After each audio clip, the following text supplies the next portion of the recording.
Mantoux বলেছে 12 টাকা, ওরা বলেছে 11 টাকা কিলো কিলো না। তাহলে 11 টাকা হিসেবে কিলো তাহলে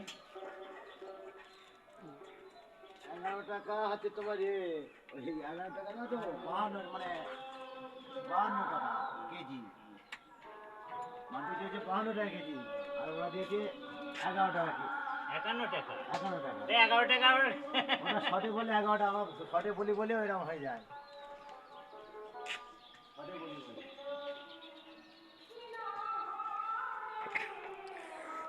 তার জন্য আটকে আছে, হয়ে যাবে।